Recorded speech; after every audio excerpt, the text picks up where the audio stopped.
Hello बच्चों, let's read the question. So the question over here says, what is ozone layer depletion? What are the causes and effects of it? तो question में बोल रहे हैं कि ozone layer depletion क्या होता है और उसके कॉज और इफेक्ट्स बताने हैं. तो बच्चों यहाँ पे की कंसेप्ट क्या होगा? The key concept would be that ozone layer depletion refers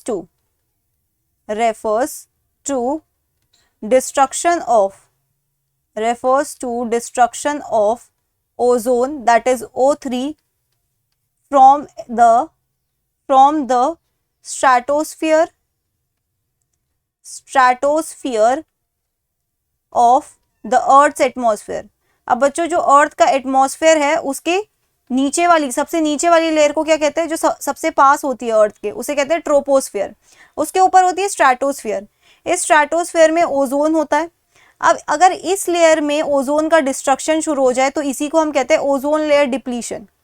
okay, तो बच्चों इसका कॉज क्या है? इसका मेन कॉज होता है क्लोरोफ्लोरोकार्बन्स रिलीज्ड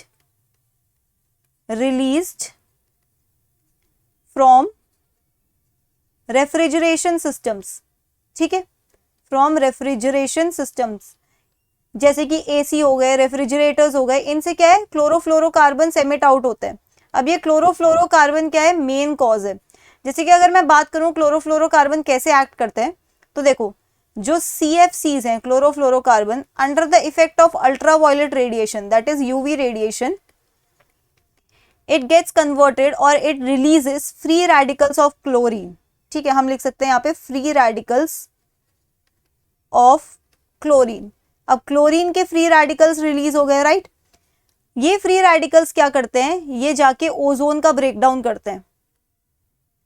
ठीक है, ये O3 से ओजोन को ब्रेक करके क्या बना देंगे? O2 plus O. ये O क्या है? Nascent oxygen. ठीक है, तो आप देखो ये O3, अब O3 ना रहकर क्या बन गया है? O2 और O. और ये सब चल कहाँ पे रहा है? ये सब चल रहा है स्ट्रैटोस्फेयर में. ठीक है बच्चों, तो इस तरीके से क्लोरोफ्लोरोकार्बन्स हार्मफुल होते हैं and they are the main cause of ozone layer depletion. अब बच्चों देखो, जो दूसरा कॉज होता है, they can be other harmful gases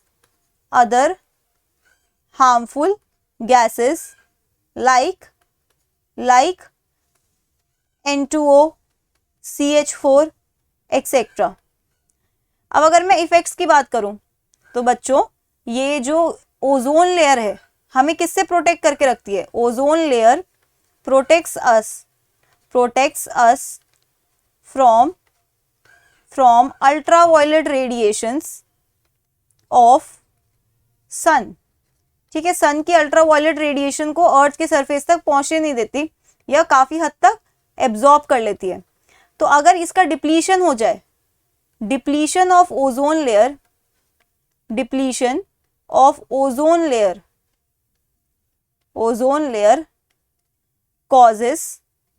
causes UV rays. ठीक है, अल्ट्रावायलेट रेडिएशन को क्या कहते हैं? UV. ठीक है, UV rays reach earth surface.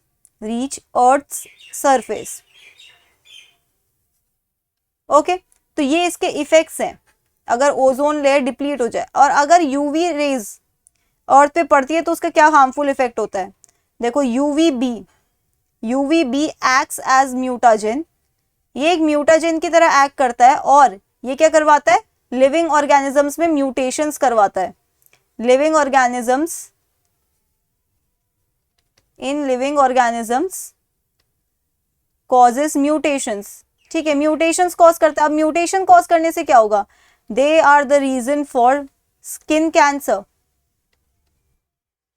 Okay, अगर अल्ट्रावायलेट रेडिएशंस डायरेक्टली अर्थ पे पड़ती हैं तो इसके बाद दैट इज UVB कहीं ना कहीं क्या होता है?